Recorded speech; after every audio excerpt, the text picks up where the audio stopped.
Working.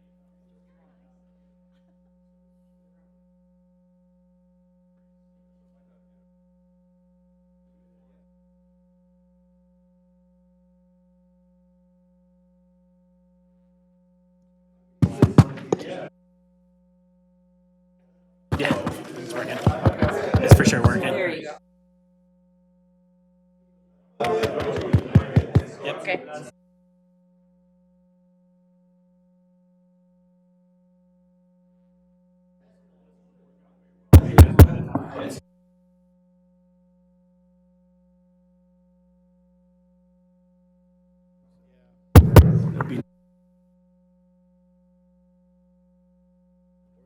It's a part-time job.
Trustee Strock.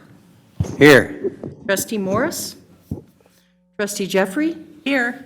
Trustee Doherty. Here. Trustee Counterman. Here. Mayor Pro Tem Ott. Mayor Lofgren. Here. And all are present except for Trustee Morris and Mayor Pro Tem Ott. The next item on the agenda is the approval of the agenda. Do I have a motion? I move we approve the agenda. Second. Second, all in favor, say aye. Aye. All opposed? The motion is, the agenda is approved. Next item is audience business, and we did have one speaker slip. Appearing at 6:32 is Trustee Morris.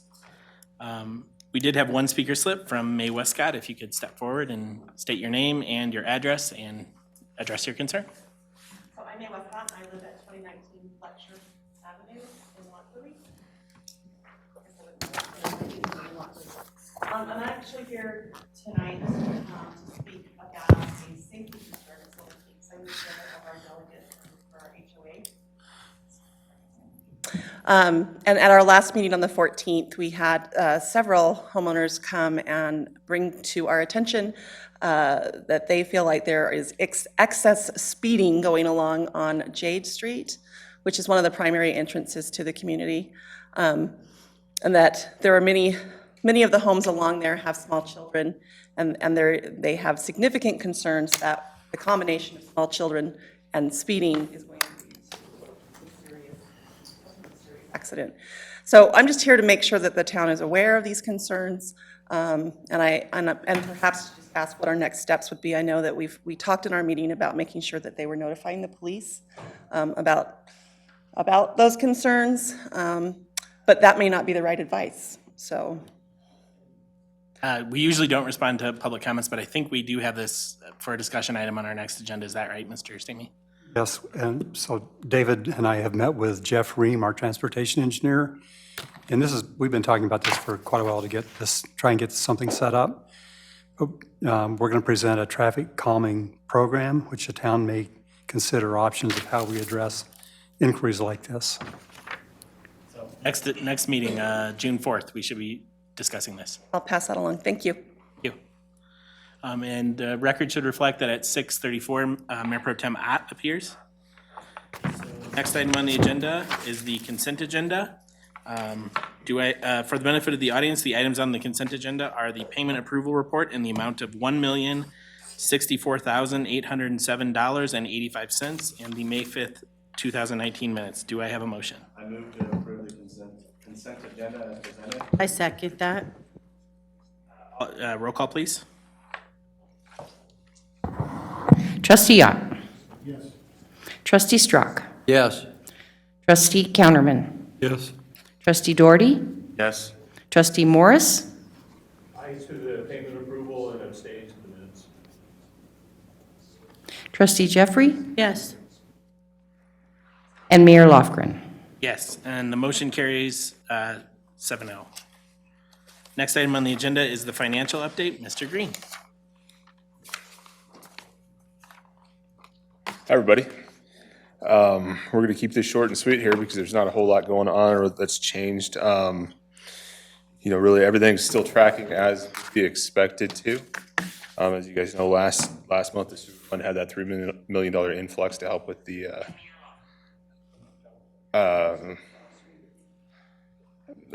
projects that are going on with that.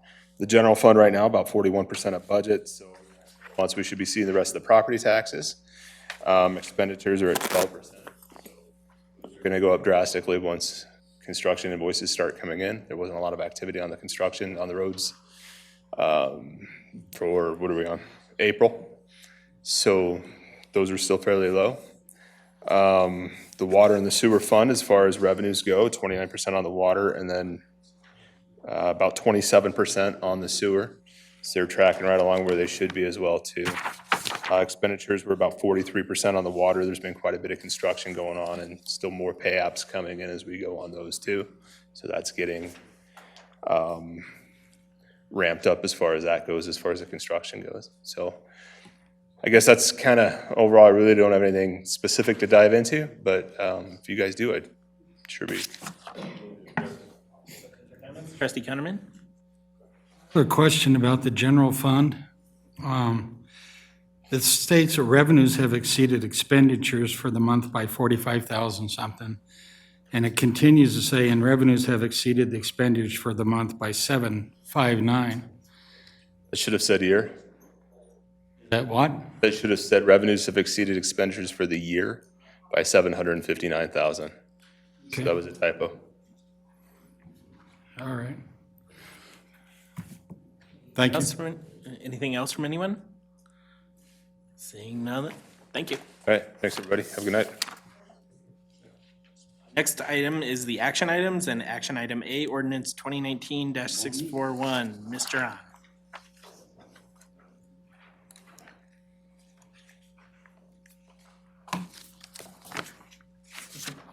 Sorry. No.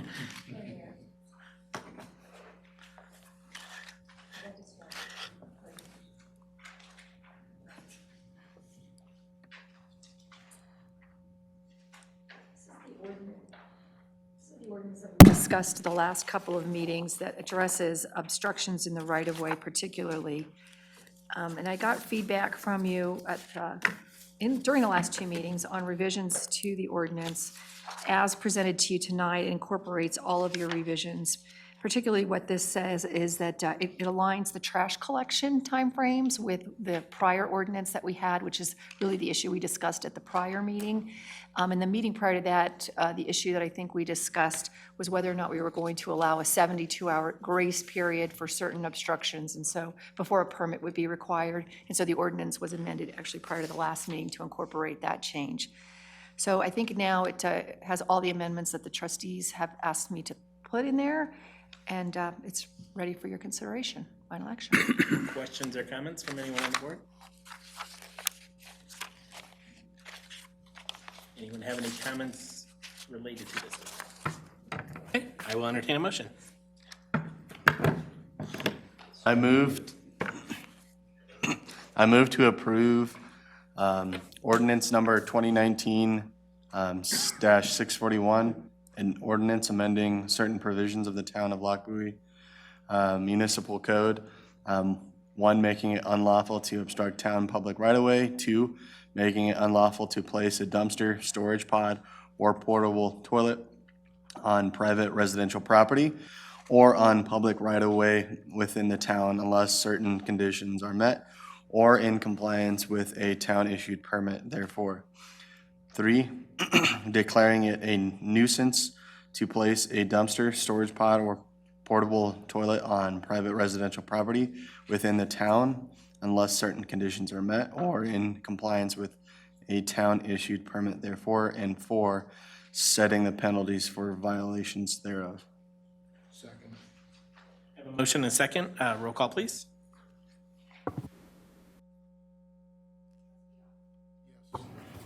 Trustee Counterman. I still have a question about that. Can I still ask that now, or is it too late? Motion's already been made, so we need to have the vote. No? Trustee Jeffrey. Yes. Trustee Strock. Yes. Mayor Lofgren. Yes. Trustee Morris. Aye. Trustee Doherty. Yes. Motion carries. If you did have a follow-up question, I'll allow you to ask it now. Well, I was confused because of the language about a container being on private property. Is that to mean that if someone is moving into a new residence and they have their furniture in a pod and they put it in their driveway to unload it, do they need a permit for that, or? Counterman, what the ordinance states right now is that they have 72 hours to have it placed on their private property for the purpose of doing active loading or unloading without needing a permit. That's all I need to know. Thank you. Next item on the agenda is action item B, the appointment of a CML Policy Committee representative and an alternate representative. Trustee Ott, or Mayor Pro Tem Ott, has resigned his position as our Policy Committee representative. Our current alternate is Mr. Counterman. I don't know if Mr. Counterman's interested in remaining as the alternate, but we do need someone to step forward to be our CML Policy representative if they would like to. So if we have anyone that's interested or any nominations, now would be the time. I would be willing to be the alternate still. I'd be interested in serving in that capacity. As the primary? Sure. Okay. I have one nomination for Trustee Morris and one nomination for Trustee Counterman as the alternate. Are there any other nominations or interested parties? Okay, if so, I will entertain a motion to that effect. I move that we appoint Trustee Morris as our CML representative and appoint Trustee Counterman as our CML alternate representative. A motion and a second. All in favor, say aye. Aye. All opposed? Motion carries by a voice vote. Next item on the agenda is the discussion item A, the Events Committee Project Proposal Discussion. I think I will let Ms. Westcott step forward as our representative from the Policy Committee and kind of tell us a little bit about that proposal. Thank you for allowing me to be here tonight. As you are aware, there are 3 members of the Events Committee, and we have one who is showing up to meetings but hasn't been officially made a part of the Events Committee yet. So we've been meeting regularly to discuss the Fall Festival and to bring together a proposal that we can submit to you for approval so that we can move forward. The proposal that we've submitted to you includes a complete overview, but I want to start start by just looking at and focusing on the purpose and the goals as we see it for the Fall Festival. As we've talked, we're really aware that Lochbuie is a town in transition. We were listed, as you are all aware, as one of the 5 fastest growing communities in Colorado last year. And I think that that creates certain tensions within the community. There are longtime residents, new arrivals. They don't always have the same opinions about certain things. And the Fall Festival, I feel, gives us a real opportunity to bring those disparate and diverse groups together and celebrate the community that we both live in, that we all live in, and sort of get to know one another and really build community. And I see that as, and the committee sees that as the purpose really for the Fall Festival. So what we've outlined in our plan really is designed to build on what's been done in the past, to continue and carry on those traditions, but as a celebration of all that's great about Lochbuie, about northeastern Colorado.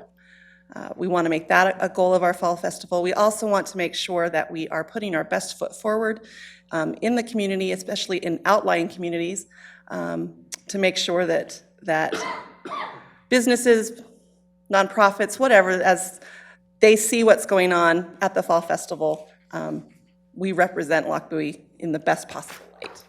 So I can take any questions. I can also sum up the highlights of the proposal.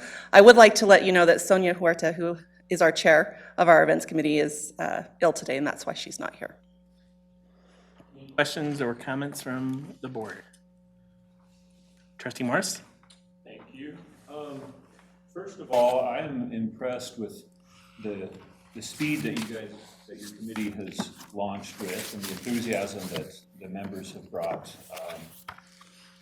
I think this is going to be a terrific thing for the town, and I very much appreciate your work, your efforts, and what you hope to accomplish. Specifically about the Fall Festival, what other locations did you look at or consider? So we really just considered the 2. We looked at the location that we've used in the past, which is the lot off of Highway 37. And really, as we did talk about a few other places, we ultimately decided on the location that we outlined in the proposal because it has access to a lot of parking with the elementary school there. I would say, based on my no expertise whatsoever about traffic matters, that there's adequate parking through the school parking lots there, and that was really the major concern, as well as moving it to that location across from the elementary school was really designed to, again, go back to that goal of making sure that we're putting our best foot forward in terms of our town. That's I think Sonia refers to it, it has curb appeal, that particular location, and so that's why we looked at moving it. If there are other suggestions, obviously, we're happy to take them. Just one question off the top of my head is if that space is going to be adequate to hold everything. So I actually went into Google Maps, and you can do a measurement tool, so I don't know how accurate that is, but it is bigger than, in terms of square footage, of what we've been doing in the past. That was my only question. Thank you for the work that you're doing, and we look forward to seeing what develops out of this meeting. Awesome, thank you. Jeffrey? I don't have questions, May, but I also wanted to just express what Trustee Morris did. Like, what you guys have put together in a very short amount of time looks really fabulous. And, from one resident to another, I really appreciate the leadership that your committee has taken on and love the partnership that we're building. So thank you.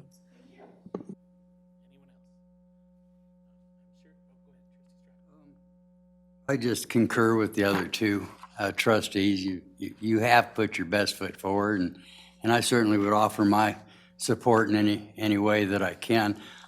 Also did a short Google search on fireworks and firework companies and stuff, and I think with a little research, and you're certainly good at it, I think you'd be able to save quite a bit. So thank you very much. Anyone else? I would just note that myself and Clerk Blackston have met with the events committee a couple times now as they've been making progress towards planning this and some other events. And everything you guys are recognizing tonight is exactly spot on. They're on top of this, and I think we're gonna get a good event out of it. And as you're looking through the proposal some more, if you have follow-up questions, shoot them to Linda. She's the point of contact for the events committee, so. Thank you very much. Next item on the agenda is discussion item B, the fire pit issue. Mr. John or Chief, whoever wants to take this one. We were passed out a couple of these. This one is our current ordinance that we have.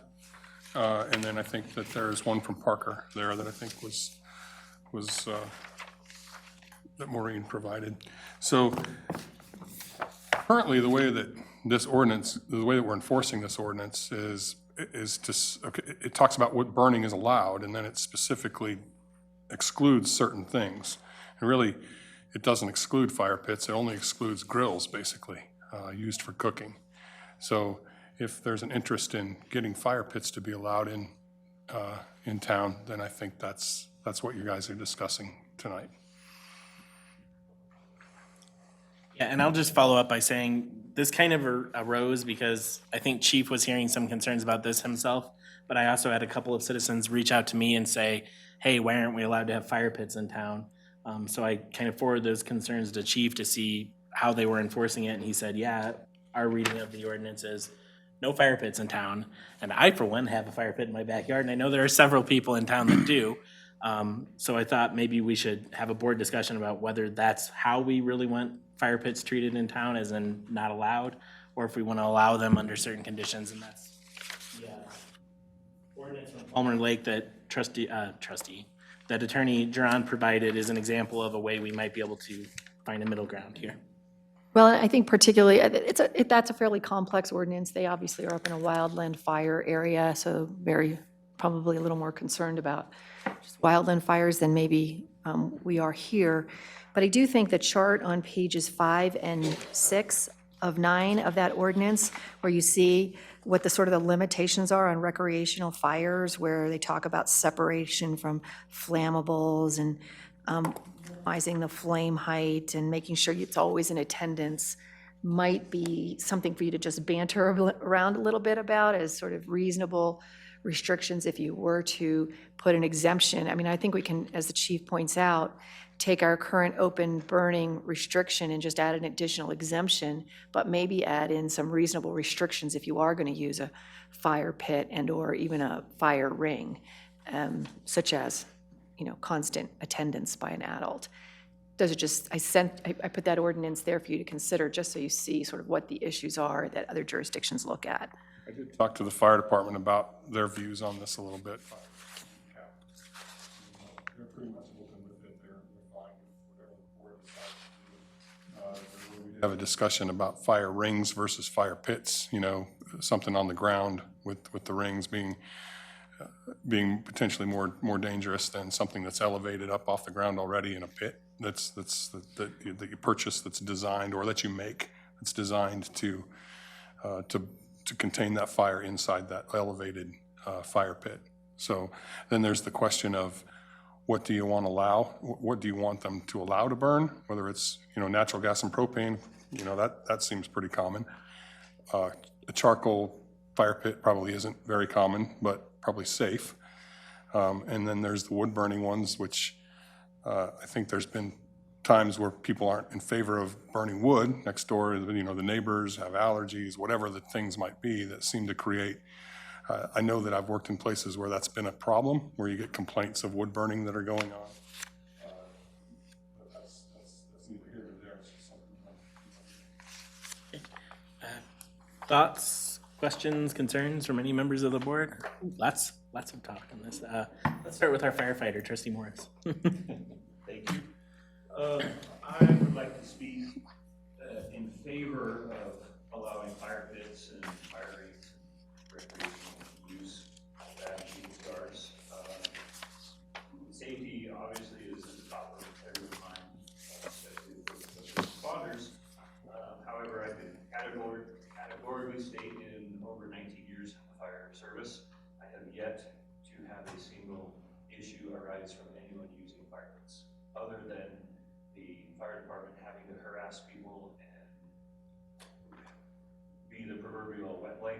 party and ruin their fun.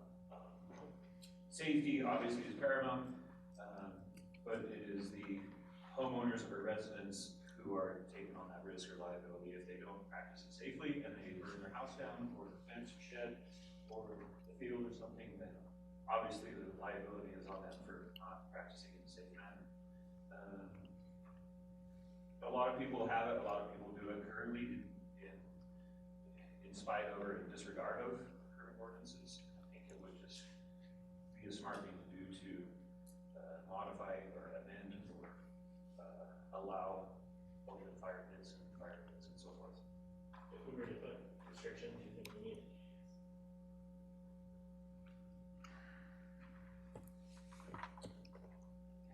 Initially, off the top of my head, I would say no, but probably like to give that some thought or chew on that for a bit. Trustee Conley? I think fire pits are the same as American Pie. It's just part of our culture. And I say, let's do the fire pits. I think there are a couple restrictions that we could put in there. Maybe one about having a screen device over the fire pit so the embers don't get out. And also maybe some language about some water nearby in case there is an accident. But I don't think we should take the right away from people to have fire pits. Next thing we're gonna do is say they can't have open barbecue out there because there's a flame coming out of it or something like that. I just think it's too restrictive. I'm for the pits. Trustee Stride? I'm somewhat in favor of them. I think they should all have spark arresters. I also think we should talk a little bit about the materials that are burned. There's nothing more obnoxious than plastic or petroleum products, so all my paperwork would be good, but that's it. Thank you. Trustee Yatt? I'm in favor of the open fire pits, you know, the ones that are pre-made or you have made in your backyard, like out of brick. The only restrictions I would suggest is you can, with a fire arrestor, some type of system to put out a fire, like water, a small fire extinguisher or something, and I would allow them to burn wood subject to the Colorado Air Resources Board restrictions, because they restrict wood burning on certain days. And I agree with Trustee Strzok, don't throw plastic bottles and everything else there, because that does stink. Trustee Strzok? No. Anyone else have any further thoughts?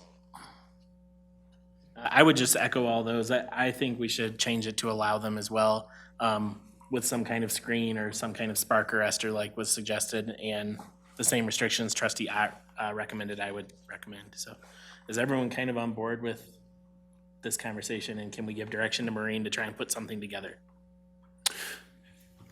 Yeah. And I would say just amend, just don't migrate a whole new, you know, we don't need more paperwork and everything else. Keep it simple. Just amend what we have. Trustee Morris? I wonder if it would be feasible to have an either or, for example, either a spark arrestor in place or a garden hose or a means of suppressing it, so that if people want to enjoy a campfire in their backyard, that it doesn't have to be small and contained, that they could, you know, reasonably enjoy it safely. Is anyone opposed to that? I think that's your direction on that one. Anyone else? Trustee Joseph? I was just gonna speak to the spark arrestor also, like if it's a propane powered one, like I think that's already built into the system so I want to make sure it's clear that people don't like have to put a screen over that, because that wouldn't look very pretty. Okay, I think you have your direction. Next item is discussion item C, the Silver Peaks East request to amend the water resource agreement. Mr. Jeffers.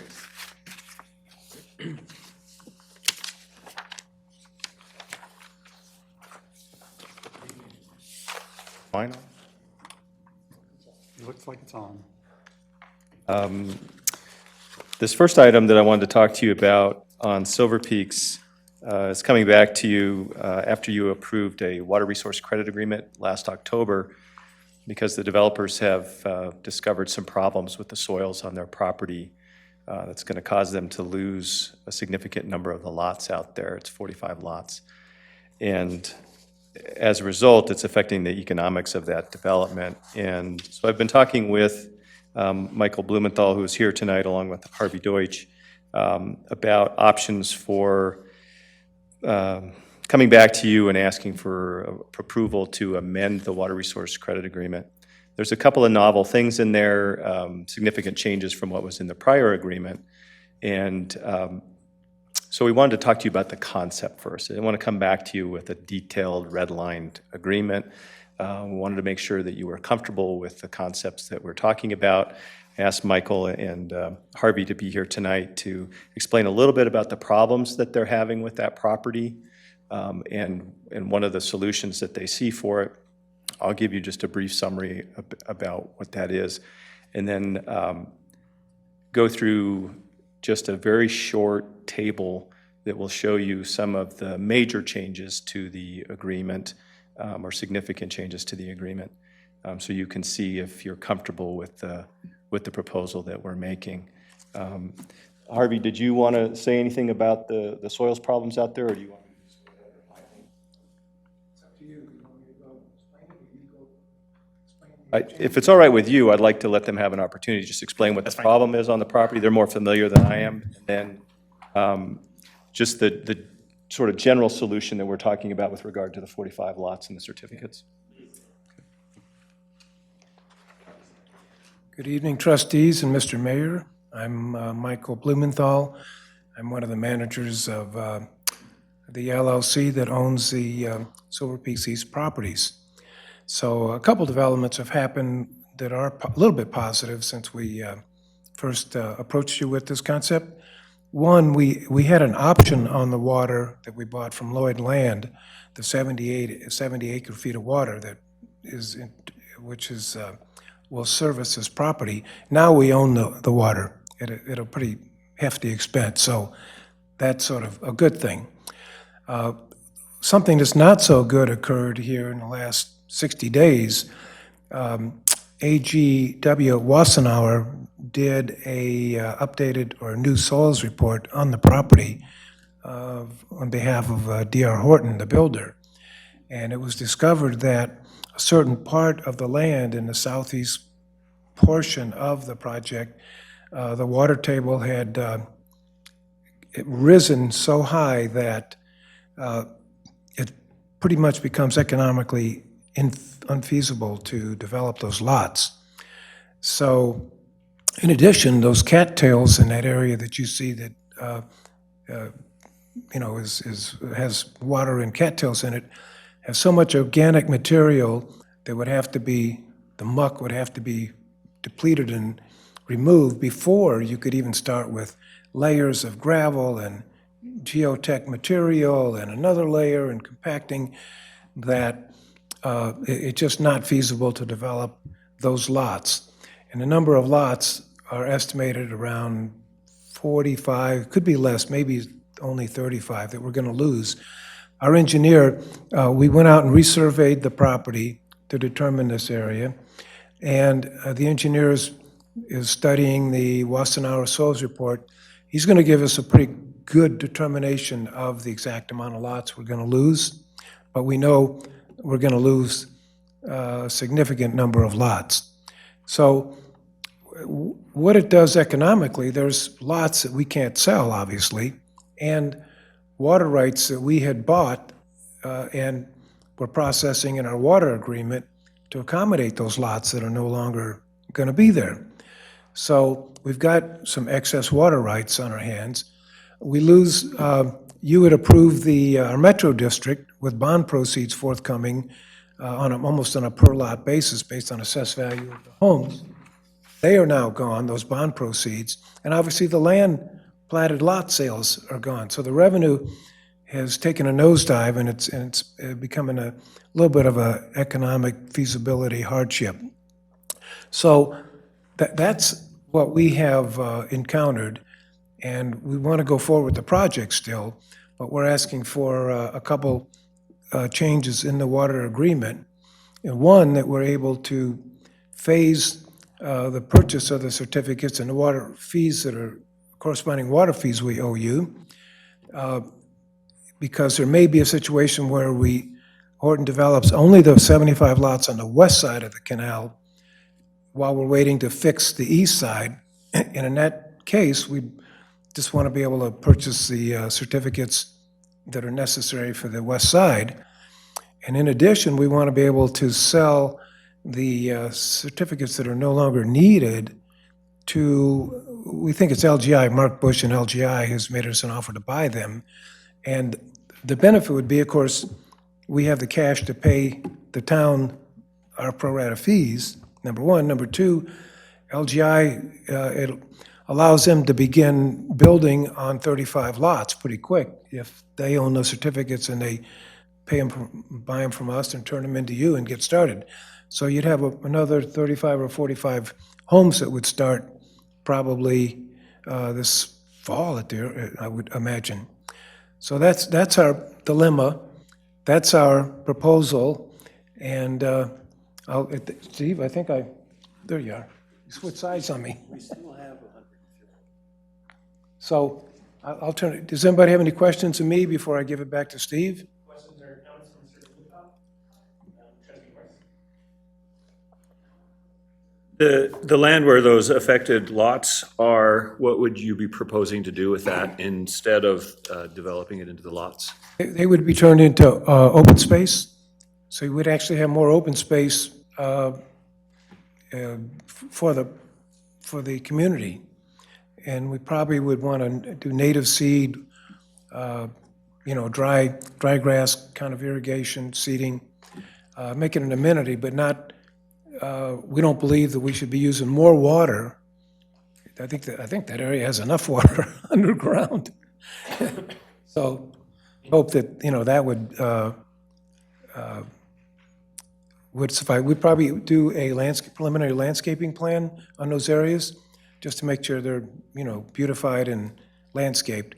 But we wouldn't want to do a grandiose, another park, if you will, with, all of that. We're just sort of on a tight budget now that this has happened.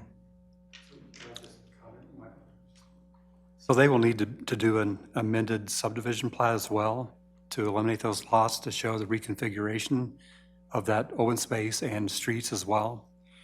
So we're going to be setting up a meeting with our technical review team, Michael's engineering team, to look at those revisions and what the new configuration is.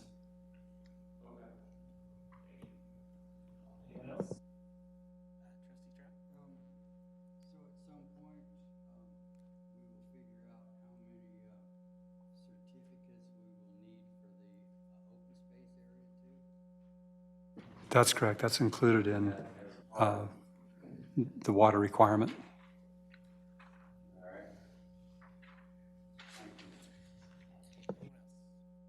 Thank you. Yeah, I just wanted to mention if we get you're okay, then we will work with Steve on the specific details of the amendment to the agreement, which will talk about those items. The math on the SFEs you'll be comfortable with, that there'll still be plenty of water certificates for the open space that's there now, and maybe in addition to, and all that'll be worked out in the agreement if you are okay with the concept.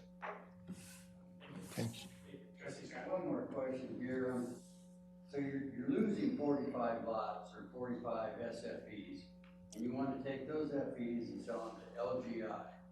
But at some point, then you need SFEs for the open space. So that'll come off of the 45 certificates that LGI would be trying to acquire. Their number would be less than that, whatever. We have 222 SFEs, which includes originally our 191 lots and 31 SFEs for our open space. So when we give up 45 of them, 45 from 222 is what we have left for 155 lots. So we still have enough water for our open space requirements. All right. Welcome.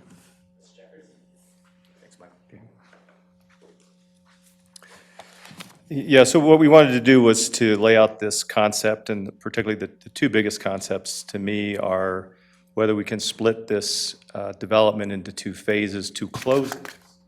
We could have a certain amount of SFEs, certificates in the first closing, and a pro rata payment of some of the fees. Some of the fees are actually deposits, and so those would still have to be made, like the water court litigation deposit.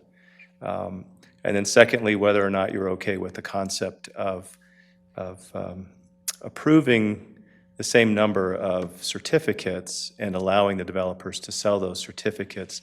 I think the concept that we've been discussing with Michael and also with Mark Bush is that this may very well be earmarked specifically for LGI and Mark Bush. They're working on a contract right now between themselves and also with Michael and Harvey so they can come to a closing and make sure they're helping to finance the overall deal too. And then they know they get some certificates, can keep building on their development with those 45 certificates. So the second page, the first page is a map that Michael gave me that just showed the approximate location of the lots that they're going to lose. That's the area that would then become an open space parcel of some sort. We don't have specific numbers, even if we knew it was 45 lots that they were losing, and that may still be a little bit up in the air. Going through the platting process or replatting process, there'd be a decision in what to do with that property, whether any of that would be irrigated. So how this impacts landscaped areas along the roadways or small parks or anything else, we'd refigure those numbers, and then we'd see whether or not there's exactly 45 that are available or what that number would be, or how we deal with that irrigation demand. Because part of this originally was 191 lots, and then the rest of the SFEs up to 222 was for this irrigation of landscaped areas and parks and trees. And so at this point, they're losing 45 lots, and we've just taken that out. Michael and I have tried to come up with a pro rata amount of SFEs that would be needed for parks on the west side versus the east side, but really we would look at the plat. And then we talked to their landscaper, Chris is here. Chris would take a look at the irrigation demand in those phases, and then we'd come up with those numbers if we move forward with this proposal. So Mark Bush is excited about this if the town is willing to approve it. He and his builder, LGI, are very much interested in the opportunity to buy these certificates and continue to build at that subdivision. And they're working on what that price would be for them. If you want to look at the table, we could go through this very, very quickly.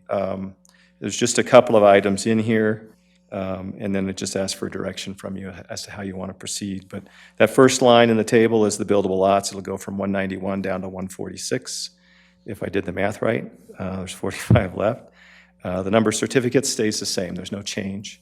It does. The only difference is that now, instead of being in Silver Peaks only, we would dedicate or specify that 45 of the certificates may be sold, and we could put it specifically sold to LGI for use in Blue Lake. If we want to be that specific and limit them, we can do that.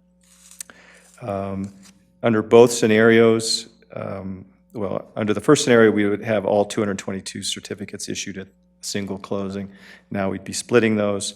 The proposal that Michael and I have been working on is 140 SFEs, which we think is the right number so far, based on 75 lots, landscaped area, and then the additional 45 certificates. But we would work on that number to make sure we're comfortable with that number.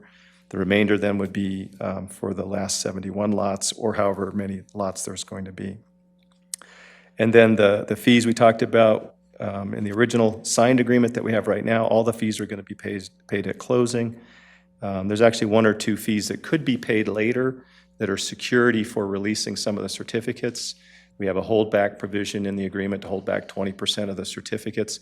We actually issue them the certificates, but we don't let them redeem them for building permits and water taps until we get through water court. But if they want to move faster than that, there's a fee they can pay to free that up. We're looking at modifying that to some extent to hold back the 42 certificates, which is 20%. and have some mechanism for them to release those through some sort of a payment. That's something that would also be changed. There's another component in here about excess water available. If we get through water court and there is any extra water available, there's a provision in there to let you purchase excess water at a defined price. We would keep that in there. It doesn't let you purchase any of the 45 certificates, but you still have the opportunity to buy any extra water if there's some at the end. So that would stay the same. There's some other details in here that I just didn't want to raise with you because it's a little too fine to start talking about that, and we need to be able to sit down with them and talk about some of the other fine points. But this is the general concept.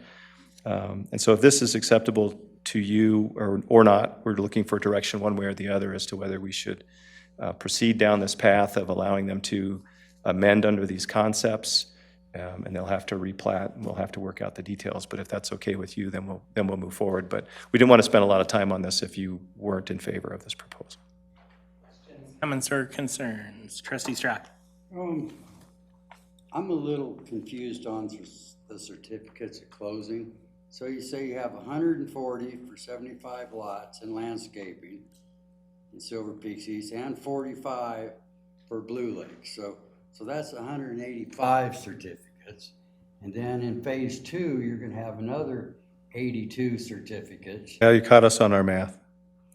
No, it's 140 total in the first plus 82 in the second.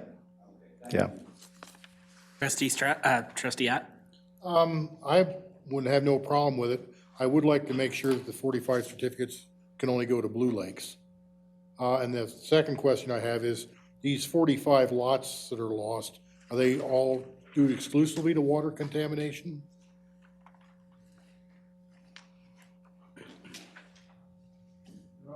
Exclusively lost because of the high water table.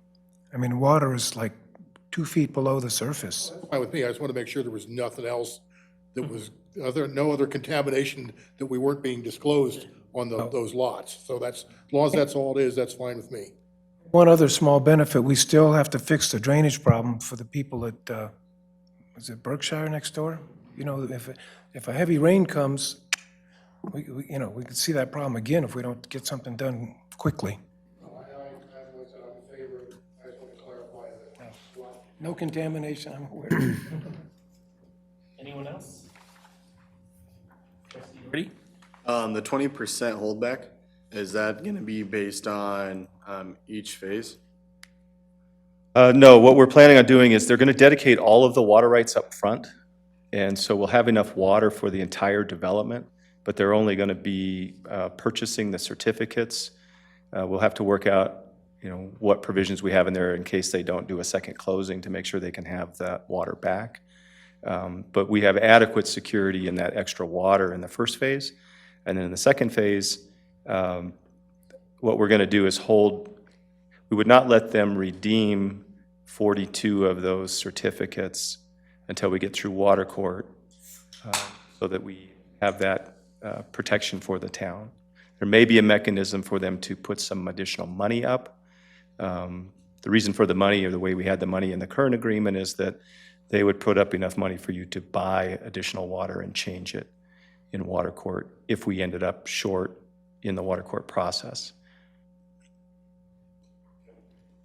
My follow-up to that would be, could we put in the agreement if they do decide not to go to a second close, say Horton says, we don't want to deal with that east side, could we also come to an agreement that those would be sold to Blue Lakes if Blue Lakes was willing to buy them?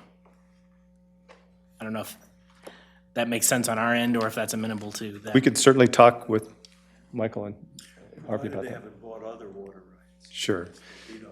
Yeah, trying to tie it up into a specific developer might be difficult, but we can certainly talk about those I'm not even concepts. saying it has to be tied to them, just Sure. that we would make it available to other Yeah. developers in town, I guess is a better way of saying it. Yeah.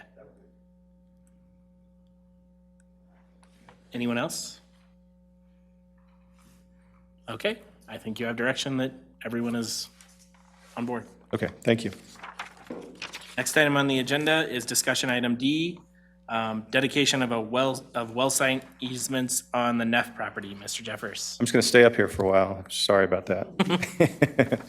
I'm going to give you another map that's, it's really just a schematic. It's just a little bit of the northern part of the Neff parcel, right up against Weld County Road 2. There's nothing terribly exciting about this, except you'll get to see what we're working on.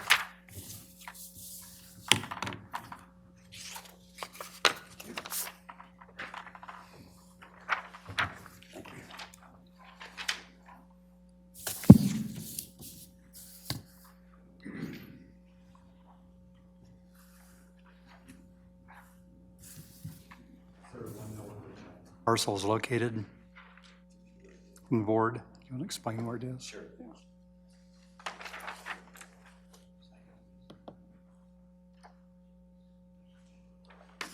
I was here at the last meeting or the meeting before. We were talking about the Neff parcel. It's located on the south side of Weld County Road 2, just to the west of Loch Bowie Station, Loch Bowie Center. It's a piece of property that is still owned by the Antonoff family.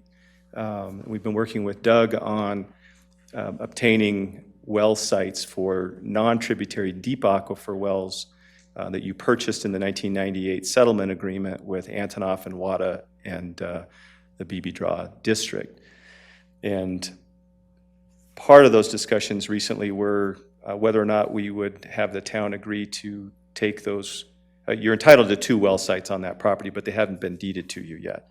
And because they're in the process of developing that property in Brighton, we suggested that maybe the town could not obtain well sites there, but instead we might do some sort of a trade for water, and you might build the well somewhere else.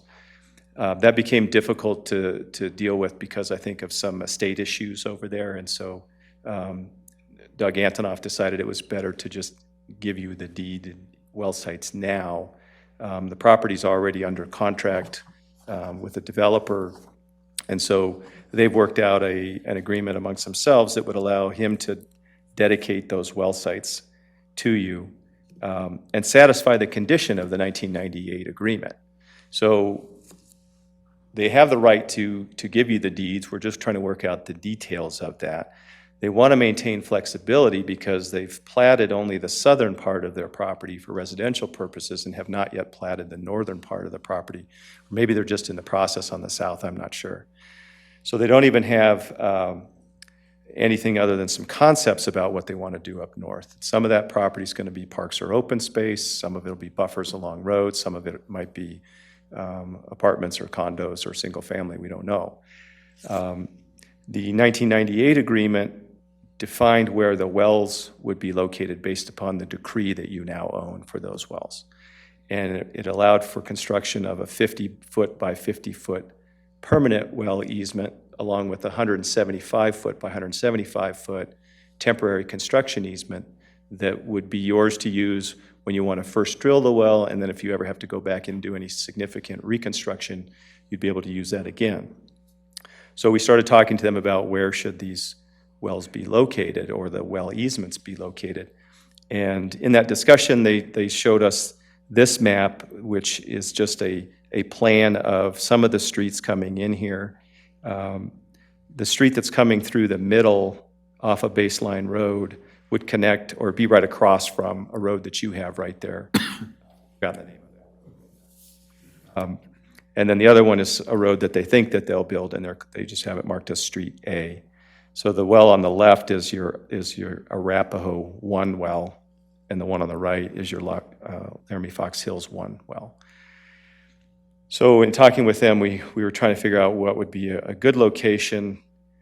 Didn't really want to tie up, or Steve Samey and I were talking about, do you want to be on Weld County Road 2, or would you rather be on an interior road? Steve seemed to think it would be better to be on an interior road because of all the construction work that's going on Road 2. Trying to bring in a drilling rig across the curb and sidewalk maybe not be a good idea. So we've been working with the developer, and this is just one concept of where those easements would be. We were trying to get one of the wells down along Street A. The other one we're trying to get along that interior road. It may or may not be possible to get that one down along Street A. But we think these are good as a concept. The 1998 settlement agreement allowed the landowner to move those wells, even after, not the wells, but the well sites. If you haven't constructed them and they go to plat and they need to adjust the location to allow for their development, the 1998 agreement gives them the right to relocate those within 200 feet.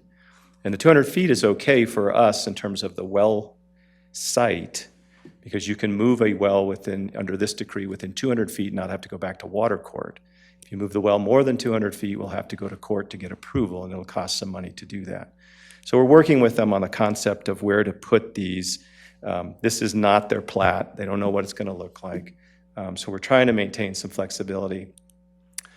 At the same time, we're getting pretty specific, and I think we need to figure out really how general can we be and protect the town, and allow the developer to do this with the idea that this may be the permanent well locations, or it may be that they get moved during a platting process. They're working very fast. They got us maps within like a day or so when they told us they were ready to go. Talking with Doug Antonoff this afternoon, he and Eric, who represents the developer, they are planning to have their own closing on June 10th or June 12th. And so they've asked us to continue to work fast. We are turning these, we have an agreement with them that we're working on. In addition to it's a deed and an agreement. So it would define how the town could get in there and operate and maintain the wells, redrill the wells, and do all these other things. So that's, we're working on that. Matt Machado, my partner, is working on that agreement for the town. And so we just wanted to let you know about that. We don't really, I don't think at this point need any action. I think in terms of that agreement, the deed and agreement is something that would need to be signed by the town. So we would need to bring that back to you once we've worked through those details. It's not, what we have right now is a pretty messy red line agreement. So I didn't want to bring that to you tonight. But we would probably need to get on your next board meeting to talk to you about that agreement and hopefully get your approval at that point. Comments at this point, Trustee Morris. I could ask for one real quick point of information. So when these sites are completed, what would the final footprint of it be? The final well site itself will be 50 feet by 50 feet. That's a permanent easement. The construction easement is the larger one, 175 feet by 175 feet. And that's just so you can get the drilling equipment and other things in there. There would also be access easements to the road, permanent access easements, because you can see the smaller squares are not up against the roads. So we will get access easements as well.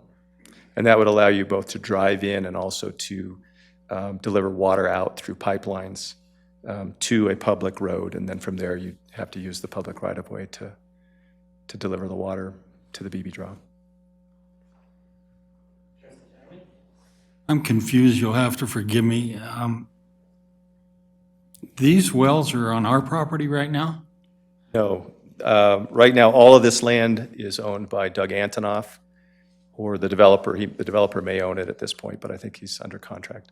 You simply had a right through the settlement agreement, because you own the groundwater under that property, to put 2 wells there to remove that groundwater. Okay. Trustee Doherty? Have we done any studies, or are there reasons to do any studies for finding an advantageous location based on where we're drilling? We have not done that, or I haven't done that. Chris, have you looked into specific well sites? What we've done here is pursuant to the water court decree and the agreement that limits the well sites to those locations. The agreements that we're going to sign with them, the deeds and well site agreements, will allow you to move more than 200 feet if you want to. What we're trying to do is restrict them so they can't move more than 200 feet without your permission. But you would have the ability to move more if it made some sense to do that. We have not specifically completed studies as they relate to these well sites, but we have looked at well yields in the town as a whole, and we do not expect that conditions are going to differ greatly, at least based on any information that's in hand now, between town proper and these NEF well sites. So the primary driver with respect to the locations is, like Steve said, more legal than physical. These aquifers are a little different than Bluegill Aquifer, where there may be a main channel. And Chris, when they look at siting an alluvial well, they're looking for better channels, deeper channels. But these aquifers are very deep, and the sands are pretty consistent at that depth. Is that right? Typically, yes. So someone could build on this property, right? Yes. Develop on his property. So could we then go after they've developed on his property and access his water? Yes, that's the concept of getting these deeds and agreements right now. Get them in place before they build so that you will have access to these well sites and be able to get in without them saying, hey, wait a second, you know, we put a building there, or we did something else. We want them recorded now. Yeah. Trustee Ott? Maybe I misunderstood, but in referral to trustee Doherty's question, you said if we move it more than 200 feet from the original location, we have to go back to water court? Yes. We have to keep it within that certain area. Yeah, and there may be reasons why you might want to go back to water court in the future. If you're going to adjudicate more groundwater and you decide that you want to have more well locations, or you want to do something else to modify that decree, there might be a reason to do that. And you might say, okay, maybe we want to have these two wells on one site and simply drill them right next to each other. But we don't have time to figure that out. We didn't want to negotiate away any of that right now. We wanted to just preserve what the decree and the agreement have, so that's why it looks the way it does right now. Okay, the next item on the agenda is discussion item E, the water storage exchange agreement with FRICO. Mr. Jeffers. I'm going to give a real quick description of what that agreement is and what we're intending to accomplish, and then I know we have the ability to go into executive session where we might want to talk in more detail about this. For several years, we've been talking with FRICO about an opportunity to store water in Bar Lake on a temporary basis. We have run into problems physically because of the diversion works at United Reservoir, which currently does not have capability of delivering water to United Reservoir where you want to put it, and Bar Lake at the same time. So a lot of times when Free River comes on, FRICO may be diverting water out to Bar Lake, and then we call up and say, Chris calls up and says, hey, we'd like to take a couple CFS to United. And they say, well, now we're going to have to shut down, we're going to have to change the pumps, we're going to have to do all kinds of things. And so in the past, we've sometimes worked out just a friendly agreement where we can run water one way or the other and book it back over. But we don't have any formal agreements that will allow us to do that. And so we've been working with them. We really worked on this more probably 2 years ago, and Chris and I have gone back and forth on a draft of the agreement. And we sent it to FRICO back on the 8th so that they could take a look at it. We haven't talked to them yet. You haven't had a chance to see it until now. And so what we wanted to do is just talk to you briefly about some of the components of the agreement so that we're prepared when we discuss it next with FRICO. But basically, it's just the ability to exchange 400 acre-feet of storage space in one reservoir or the other at certain times of the year where it seems to be more advantageous to one party or the other. It gives the town the ability to put some water in Bar, which you like to have water there, to release it into the BB draw as part of your augmentation plan, rather than just having to send it over a little bit at a time every day. So this gives us some flexibility in doing that. And then also, if there's a maintenance problem, like we're going to have pretty soon out at United, there's this type of an agreement would give you the opportunity to move your water to Bar and then move it back after that construction work is done. So we designed this as a 5-year agreement that can be terminated sooner, but the intention is to do it as a test to see if it really does work for both parties, like we think it does, or we might want to tweak it. So we're going to, what I'd like to do is talk to you about in the executive session a little bit more about this, and then get some direction from you as to how you want to proceed with this type of an agreement. I think we'll reserve questions for executive session, most of them, unless someone has something basic to ask. Next item on the agenda is discussion item F, the Fulton Ditch Augmentation Station Agreement. This agreement is something that we worked on last year with the city of Fort Lupton. Most of this, the reason for developing this was our discussions with Michael and Harvey about their Fulton water rights that they were dedicating to the town as part of their water resource credit agreement. In order to get the water back to the river, we need access to an augmentation station. There's a few of those out there. There's not very many. The ditch company requires that the water that you want to get back to the river, you can only send it through an augmentation station in the same section of the ditch where the water was used historically. This particular structure is down in the last section of the ditch, section 3. Some of the water, most of the water that Silver Peaks East is dedicating to the town is in that section. There's a little bit also in section 2 of the ditch. And this would give us the opportunity to deliver most of it back to the river.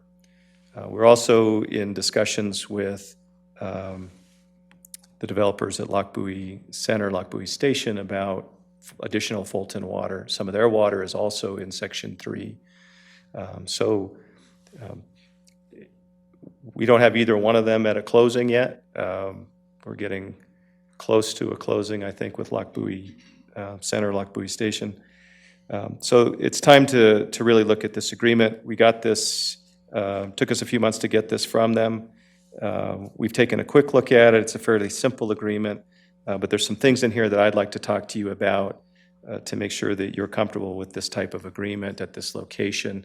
And again, I'd like to talk to you in executive session about that and then get some direction from you so that we can go back to the city of Fort Lupton and talk to them about this agreement. Basic questions from anyone right now?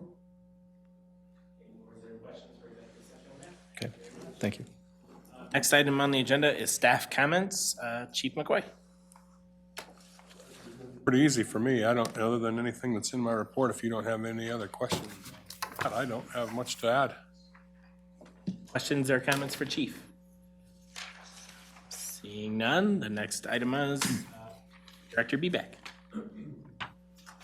Good evening, thank you. A quick report and summary about the department. We're doing well. Full mowing season, staying busy. Happy to report we're on full staff, which just as a point of reference, I listed the staff that brought two individuals on board. So Jacob and Matt, the seasonal employee, who used to be our full-time employee. But so that's our staffing. We're doing visual projects with the shutoffs and work orders. Hydrant flushing is on the way. We started flushing and rehabbing all the hydrants. Started with Old Town and moving on to other neighborhoods next month.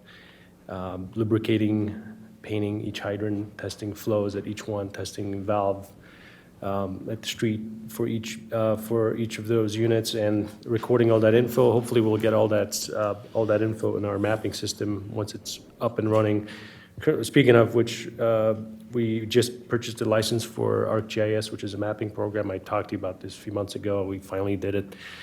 Turns out my computer's too slow, so might have to upgrade the PC to run it. And it wasn't really a big surprise there, but that'll be one additional expenditure just to get things fully going.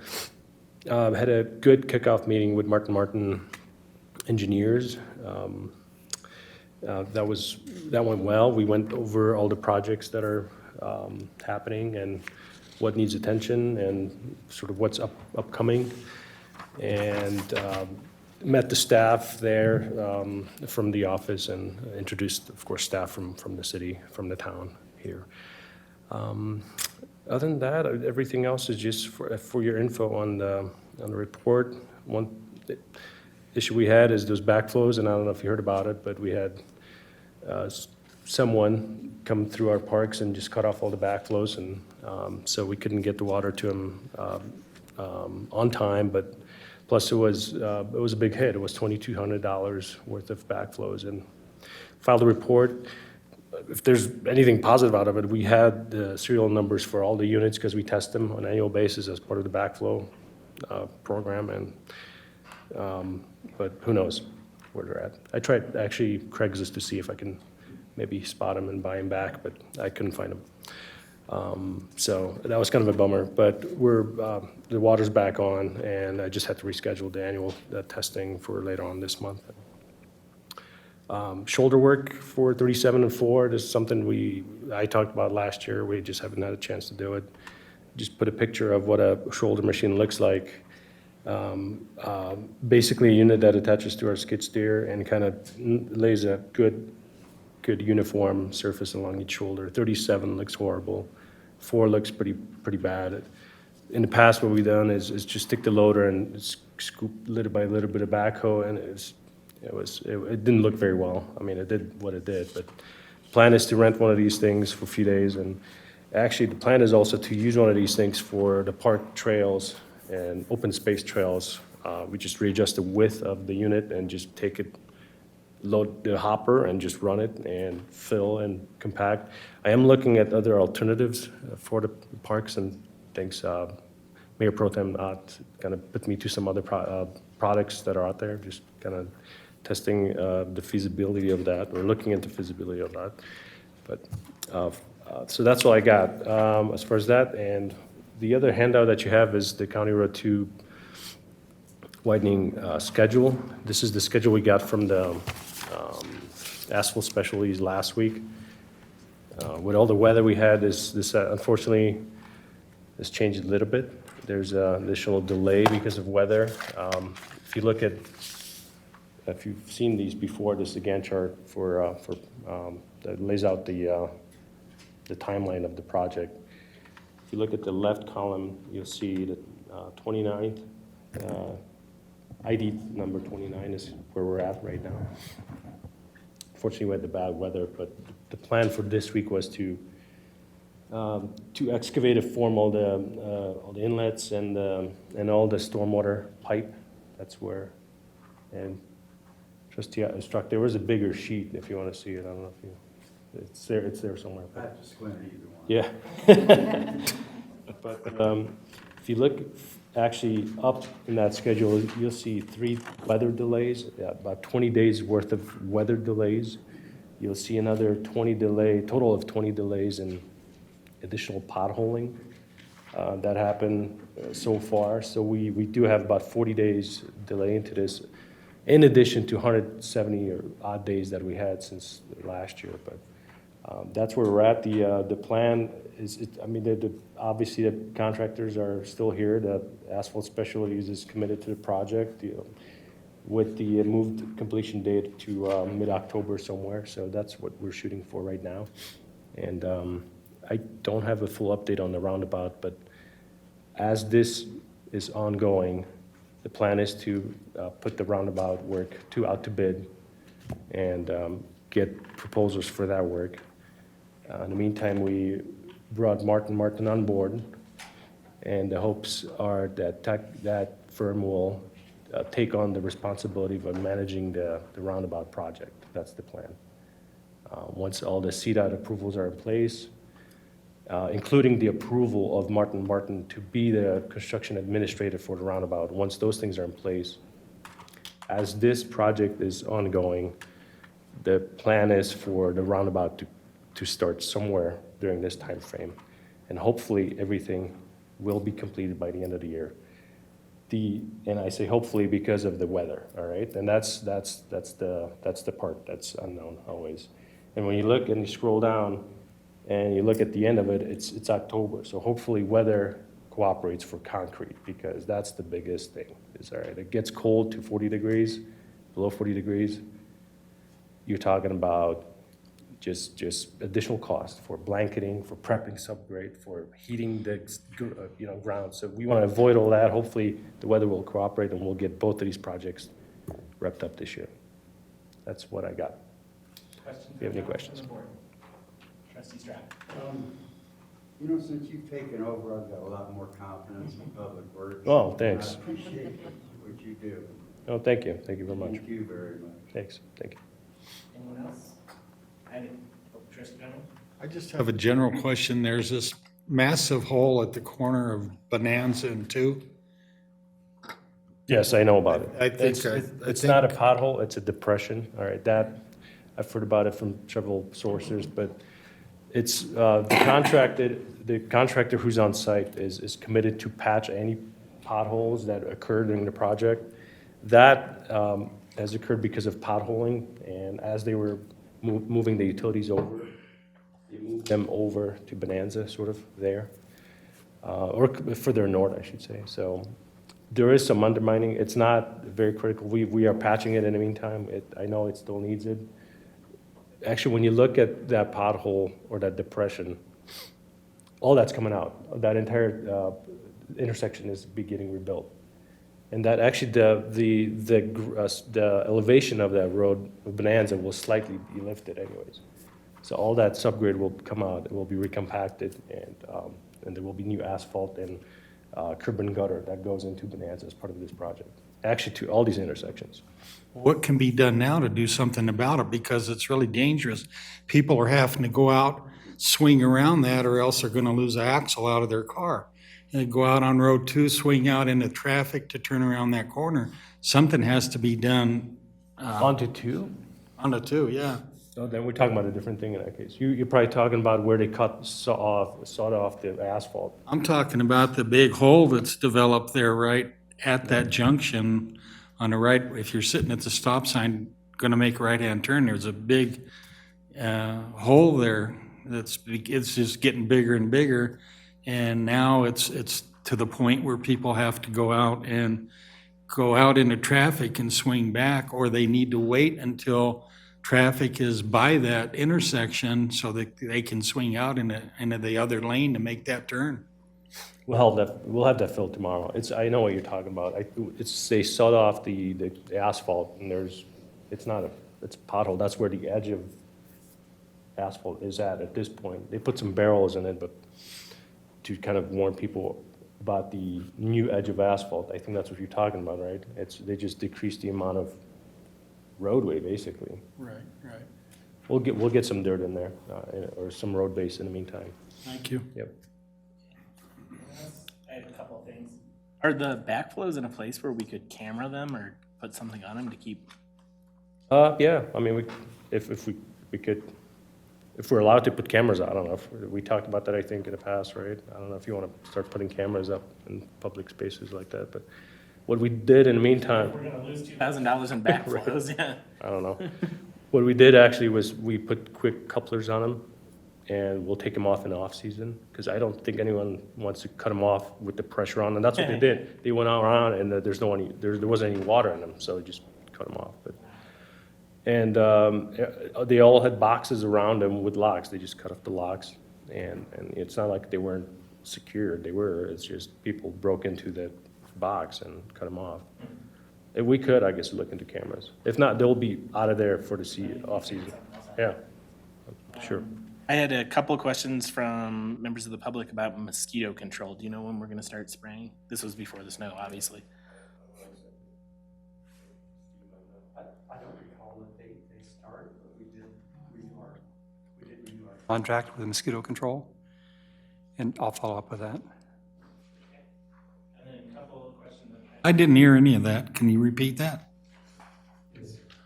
I don't know the exact day that mosquito control will start, but we have a contract for mosquito control this summer. Okay, thank you. I had a couple of questions on County Road 2. Have we heard anything, this is either for Steve or for David, from Silver Peaks about their anticipated timeline? Is it still the same? We don't have a firm date for Silver Peaks to start their County Road 2. I know that they are doing a lot of work with Richmond and their engineer Bowman on the design of the culvert crossing of the Spear Canal.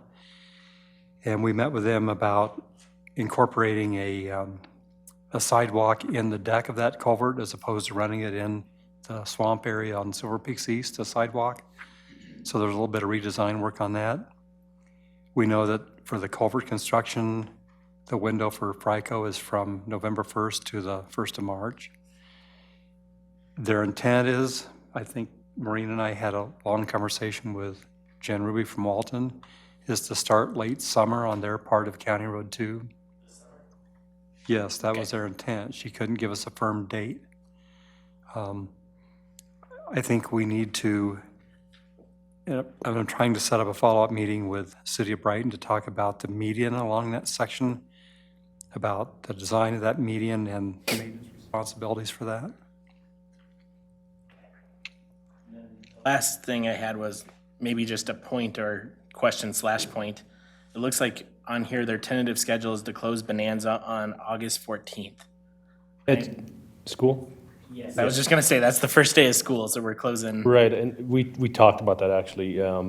The phasing of these intersections, it's completely flexible according to asphalt, so we might actually flip them around and start with bands. Actually, That was gonna be my suggestion, is closing Bonanza on the first day of school might be a terrible, terrible idea. Good point.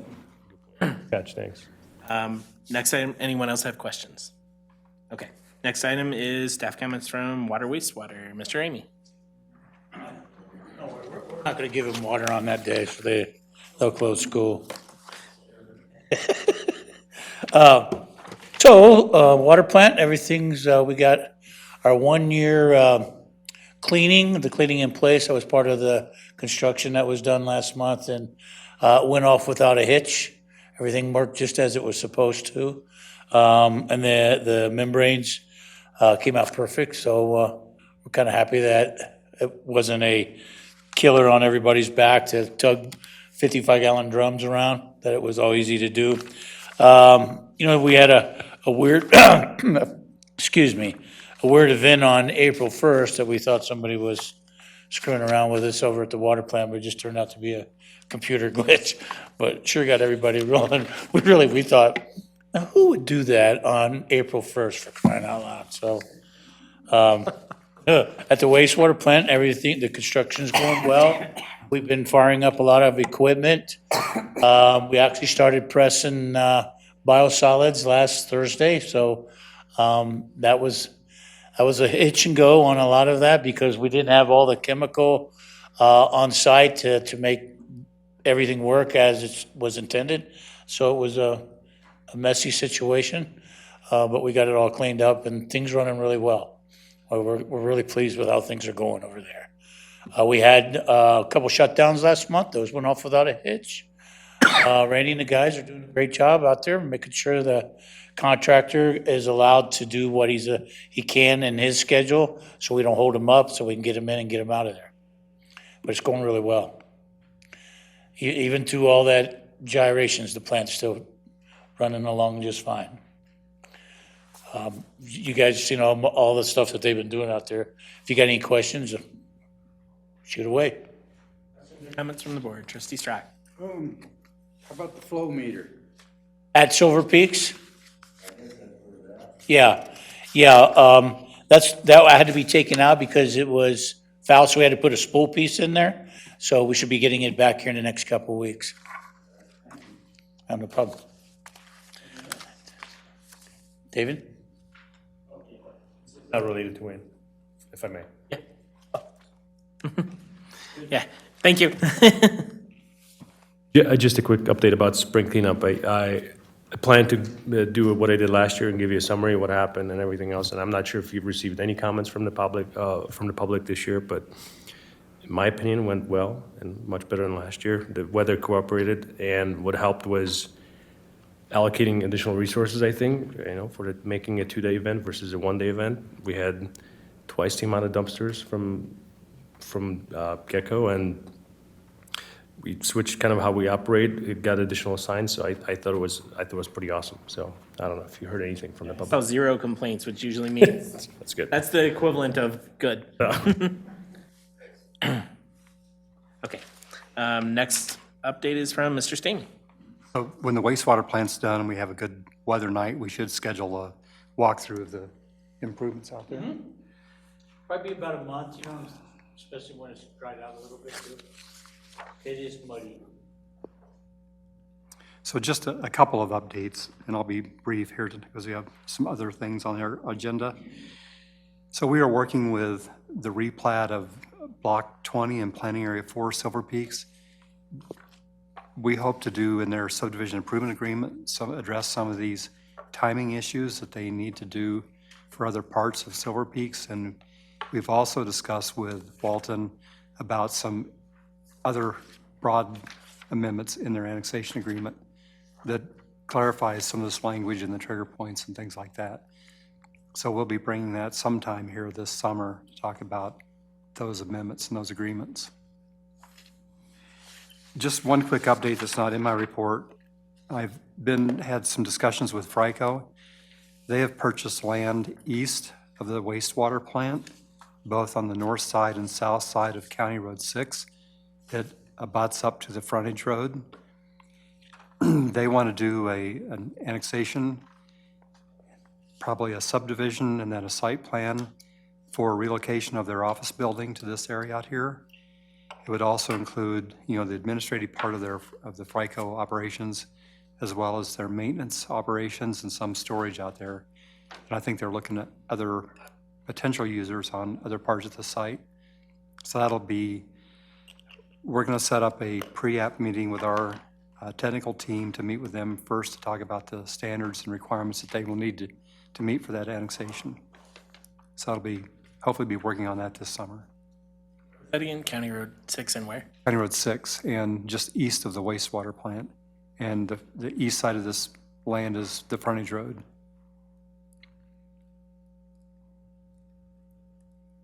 So.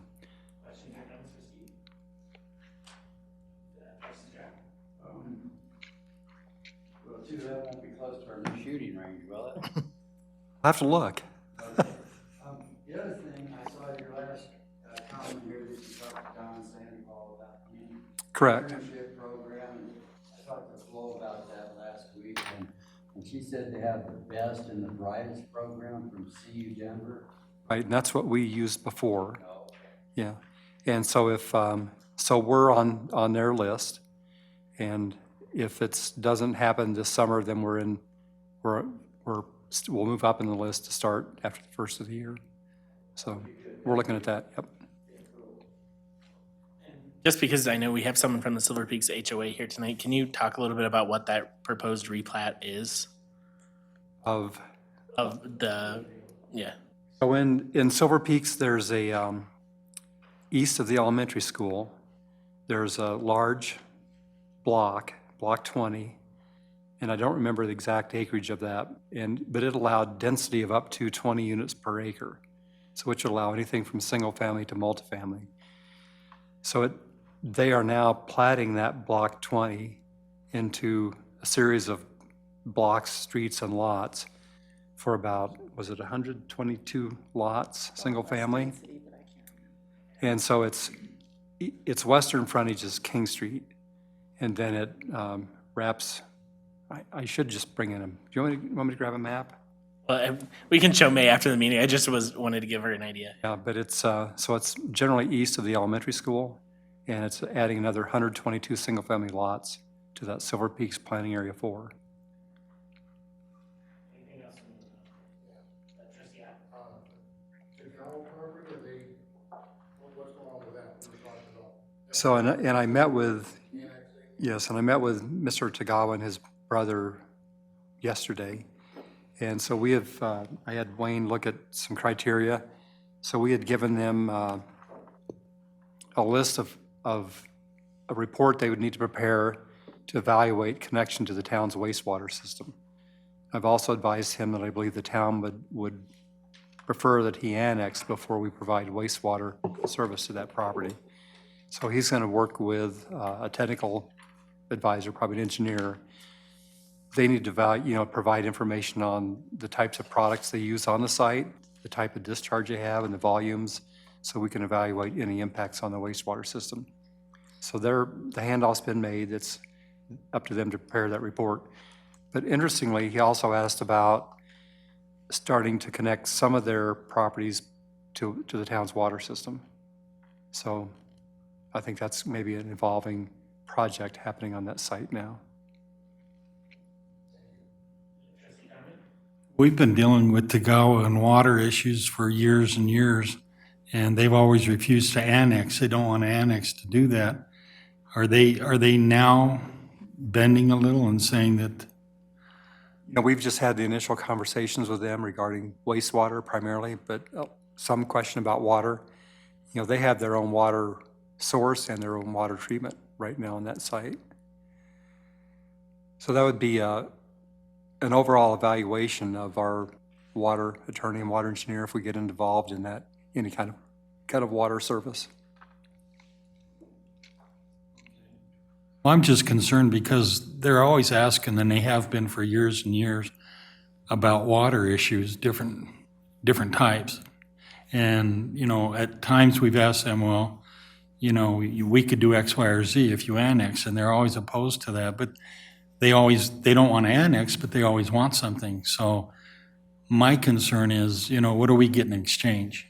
Well, we aren't there yet. Right now, we're just talking about what it would be required to service, and we haven't done any detailed discussions about any deal points.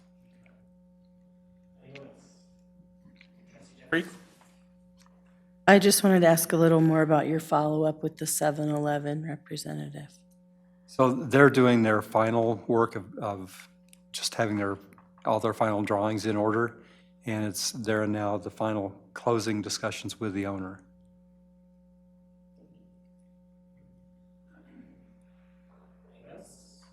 Okay. Next item is Mayor Trustee comments. Let's start at this end this time. Trustee Jeffrey. Nothing? I have 2.5 days of school left with my kids and my staff members. No, I was not able to go to the last library board meeting. I had 4 events the same night. I picked 2. So I don't really have an update in terms of like my role as trustee. I keep asking about 7-Eleven because that's things that come up in our neighborhood, like when stuff come in, when, you know, I can keep, I'd like to do that. So that's it. Trustee Doherty? Trustee Ott? Really nothing. The CML just report is, the legislator's out of session, so there isn't really a whole lot going on. I get periodic updates on Friday from them, which we'll have to switch over to Trustee Morris so he gets the updates and can report on them. That's all I have. Trustee Stratt? DRCOG has some community mobility planning and implementation set-aside funds that are available from 2020 to 2021, and I don't know if we might be interested in it. It would give us an avenue for maybe a bus pad or something like that if we needed some financing for that, or if we needed some financing for just the planning of some type of multimodal stuff, whether they're bike stations or, to me, more than anything, it was just a bus pad that is somewhere, some way, maybe on both sides of 2, you know, they could help us fund a place for the bus to stop. Other than that, CML and DRCOG both publish their agendas a week before their meetings. And so I invite everybody on the board to go to those websites and look what's on the agenda. And if they have any concerns, please bring their concerns to their representatives. And that's all. Thank you. Trustee Morris? I have nothing. Trustee Conway? Just had a question about the budget. I was looking through it and I saw like $800 for the library. Do we have a library, or is that for a study or For legal services? study that they did, the feasibility, or? No, it's to pay for the library attorney services. We contracted with a law firm that specializes in library law to give you some legal advice on options related to bringing a library into the town. And in fact, that's an executive session we're going to go into here in just a couple of minutes. I see them in the audience, so. I have done that the meeting you were absent. Oh, okay. The only thing I had is a quick request to the board to think about. I'm hoping to host a mayor's mingle, board mingle at some point this summer in one of the parks tying in a barbecue so that we can try and invite people to the community to come and chat with us and share their concerns and ask their questions. So think of ideas, and then maybe we'll bring it as in fact, I think the plan is to bring it as a discussion item at our June 4th meeting. So I just wanted to give you a heads up to think about that a little bit. And that's all I had. So at this point, I have to get my little script. I will entertain a motion to go into executive session. I think you can make one motion to go into all three executive sessions, and we'll just hold them one right after the other. I would like to make a motion that we move to executive session to conference with the town attorney for the purpose of receiving legal advice on legal questions under Colorado Revised Statutes, Section 24-46-402, parens 4, parens B, specifically to discuss town options for library and water contract negotiations. I have a motion and a second. Roll call, please. Trustee Doherty. Yes. Mayor Lofgren. Yes. Trustee Jeffrey. Yes. Trustee Counterman. Yes. Trustee Ott. Trustee Strock. Yes. Trustee Morris. Motion carries. And we are now heading into executive session, so I will invite members of the public, to step out. Thank you for coming. I think as long as the live stream is turned off, I think we can just stay in here.